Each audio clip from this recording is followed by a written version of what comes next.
The wind howled through the mountain pass like a dying god, and Rhea stood at the entrance of the den, her 6 eyes fixed on the white abyss beyond. Snow fell in thick sheets, erasing the world one flake at a time. Her pack huddled behind her, their fur bristling against the cold. Their voices reduced to low, mournful keens. The cubs were gone. Rhea's chest cavity pulsed with a bioluminescent glow, the Kael'thari way of expressing grief. Blue-green light rippled across her gray-furred torso in waves, each pulse a heartbeat of sorrow. The storm had come without warning 3 cycles ago, a blizzard so fierce it had torn through their hunting grounds like claws through flesh. The cubs had been playing near the lower ridge when the avalanche struck. 7 younglings, all buried beneath tons of ice and stone. The pack had tried. They had dug until their claws bled, until exhaustion claimed them one by one. But the storm raged on, and the temperature dropped to levels that would freeze even Kael'thari blood.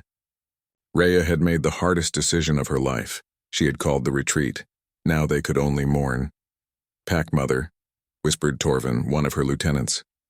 His voice was hoarse, barely audible over the wind. "We must seal the den. The storm grows worse." Rhea's ears flattened against her skull. She knew he was right. But to seal the entrance meant accepting that the cubs were truly lost. It meant giving up. She opened her mouth to give the order when she saw it, a shape moving through the snow. At first she thought it was a trick of the storm, a shadow cast by swirling ice. But the shape grew larger, more defined.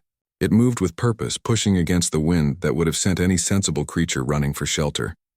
"Something comes," Rhea growled, her body instinctively dropping into a defensive crouch. The pack stirred behind her, weapons raised, bone spears and sharpened stones, primitive but deadly. They had learned long ago that anything desperate enough to approach during a storm was either starving or hunting. But as the figure emerged from the white curtain, Rhea's breath caught in her throat. It was the human. Logan Ward staggered into view like a ghost made flesh. Ice caked his beard and eyebrows. His clothing, strange synthetic materials the pack had never quite understood, was crusted with snow and torn in several places. His breathing came in ragged gasps, visible as clouds of vapor in the frigid air. But it wasn't his appearance that made Rhea's heart skip. It was what he carried. Strapped to his back was a makeshift harness, and within it, bundled against his body heat, were the cubs. All 7 of them. Their small faces peeked out from layers of thermal blankets, human technology, their eyes wide but alive. "Thought you might want these back," Logan rasped, his voice barely more than a whisper. For a moment the world stopped. The wind ceased to matter. The cold became meaningless. Rhea stared at the impossible sight before her, her mind struggling to process what her eyes were seeing. Then the dam broke. The pack surged forward in a wave of fur and emotion. Mothers wailed in joy, scooping their younglings from Logan's harness with trembling claws. The cubs mewled and chirped, cold but unharmed, their small bodies warming quickly against their parents' fur. Logan collapsed to his knees, the weight of his burden finally released. His lips were blue. His fingers wouldn't stop shaking, and Rhea could see the telltale signs of hypothermia setting in. "You fool," she breathed, rushing to his side. "You should be dead." No creature survives 3 cycles in that storm. Logan managed a weak smile, his teeth chattering. "Humans are stubborn like that." Rhea barked orders to her pack. Within moments they had dragged Logan inside the den, stripping away his frozen outer layers and surrounding him with warm bodies. The Kael'thari ran naturally hot, a biological adaptation to their mountain homeworld, and they pressed against him now without hesitation, sharing their heat. As feeling slowly returned to Logan's extremities, Rhea sat beside him, studying his face. She had known humans for 3 seasons now, ever since his colony ship had crashed on this world. The survivors had been few, and integration had been difficult.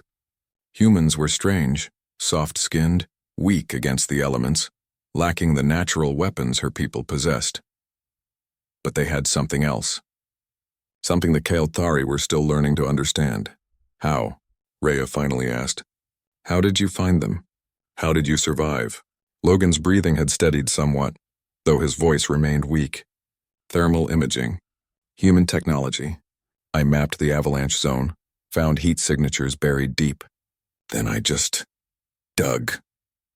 He flexed his hands and Rhea noticed the raw, bloody state of his fingers.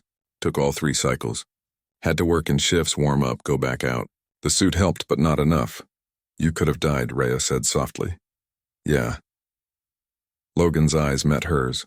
Those strange, forward-facing human eyes that seemed to bore straight into one's soul.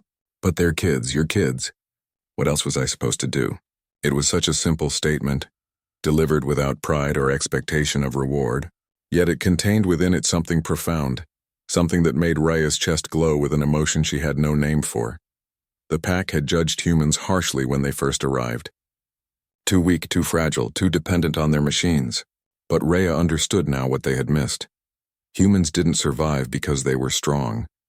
They survived because they refused to quit, because they would walk into a killing storm for younglings that weren't even their own species. Because when the universe said impossible, they said, "Watch me." "You have given us back our future," Rhea said, her voice thick with emotion. "The pack owes you a debt that can never be repaid." Logan shook his head. "No debt, we're neighbors, right?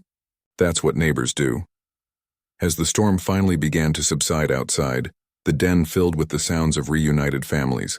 Cubs nursed and played, their near-death experience already becoming a distant memory.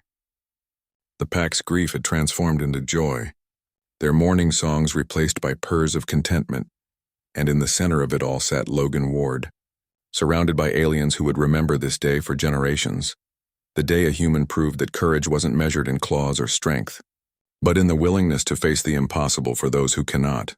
Rhea's chest glowed bright green, the Kael'thari color of profound respect.